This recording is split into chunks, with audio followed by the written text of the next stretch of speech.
In this lesson, we'll learn about the principle of staging. So let's go ahead and get started. Okay, so here we have a little animation that I want to play for you. So go ahead and click play. So it's a little lizard character. He gets startled. He takes off running, looks back briefly, and then smacks into this tree. This was a project that I created for a course in our library about traditional animation techniques in Toon Boom Harmony. We basically take a traditional approach where I show you how I draw all of the extremes and the breakdowns and the in-betweens for this character to create this animation. And so if you look at this scene, there's actually quite a bit to absorb for the viewer's eye. You see our character, the entire background, this tree, even the foreground shrubbery right there. And so the viewer kind of sees everything all at once. This is where staging comes in, to where we can kind of direct their attention and thus kind of tell this story differently and hopefully a lot more effectively. So the whole idea of staging, it really goes back to live theater. And the whole concept of it is basically being able to present an idea to the audience so that it's very clear. Okay? We want to be able to tell them, look over here, now look over here, and then now look over here. And it all revolves around story. The story point is what you really want to always consider. So what I would like to do is use a camera here in Toon Boom to maybe focus in on the character. And then as he gets startled, have the camera pan across and then reveal the tree so that it's a surprise to us, much as it is to our little character right there. Okay, so this tree is going to be kind of a surprise to the viewer. So let's go ahead and come down here to the layers section of our timeline view. Click on that plus and go ahead and choose the camera right there. Adds our camera. Now we want the ability to move this camera. We can't move it unless we have a peg. So with the camera selected, click on this little button right here. And now we have a peg attached to our camera. All right, so we want to be able to move this camera peg.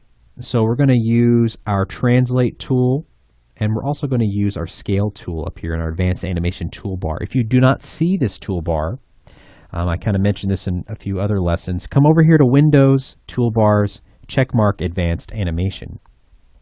Okay, so the first thing I want to do is go ahead and make sure I've got my Animate button turned on so we can set keyframes. With our camera peg selected, I'm going to choose this scale button right here. And we're going to go ahead and basically scale this camera to where we're kind of zoomed in.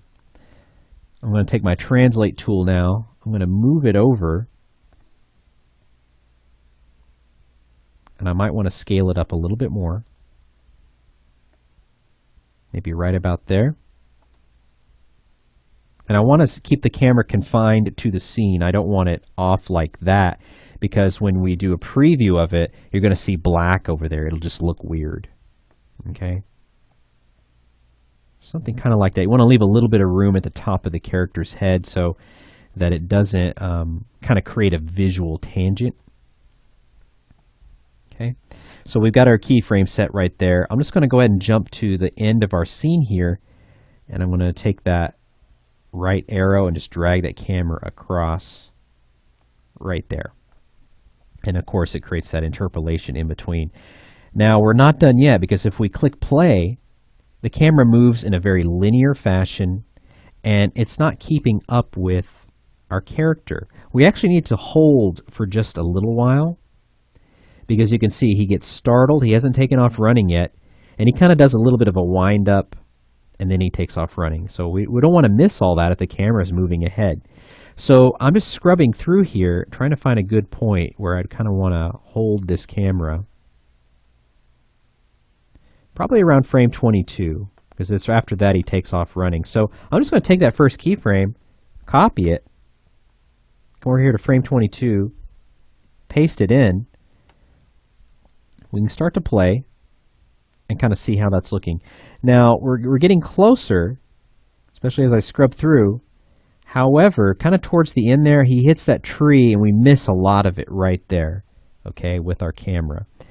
So what I might do is I might take that keyframe there at the end, and now I'll go ahead and kind of start to rein that in. So the camera will get there just a little bit quicker, giving us enough time to say, oh no, there's a tree, he's probably going to hit that, rather than him hitting it and us seeing it all at once. You know, we want to give the viewer just a little bit of a beat to kind of have just a little bit of an alert there. Oh, there's a tree, he's going to hit that. It becomes a surprise to us, just a beat before it becomes a surprise to him.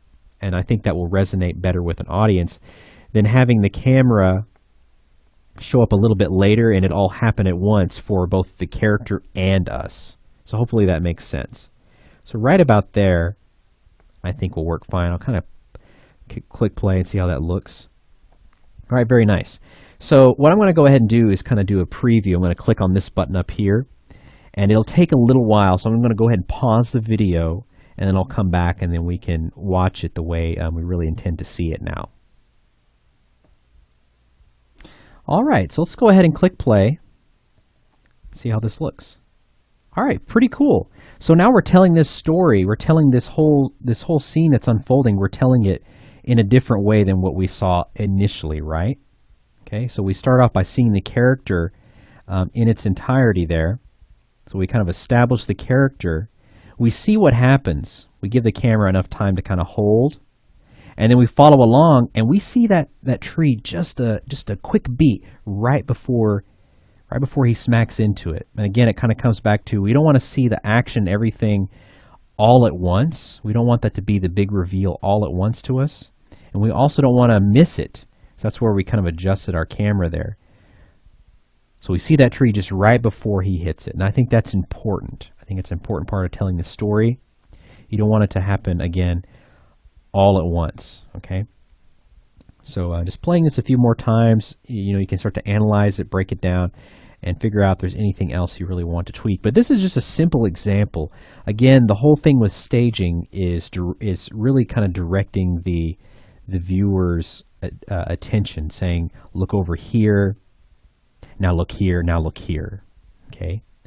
And so depending on the scene you have, and depending on the layout that you're working with, staging can be very effective in getting the story across to the viewer so that it's unmistakably clear. And again, this is a whole concept that goes back to watching a live theatrical show. They stage everything so that the story can progress in a fashion that doesn't make the audience feel uncertain or unclear or uneasy or nervous about what's happening. Okay? All right. So thank you for watching this course. We've covered all of these 12 different principles. Again, principles that were established by Disney animators back in the early days of animation. It's important to note that these guys were just revolutionary. They were geniuses. They came up with this stuff as they were creating these incredible, timeless films.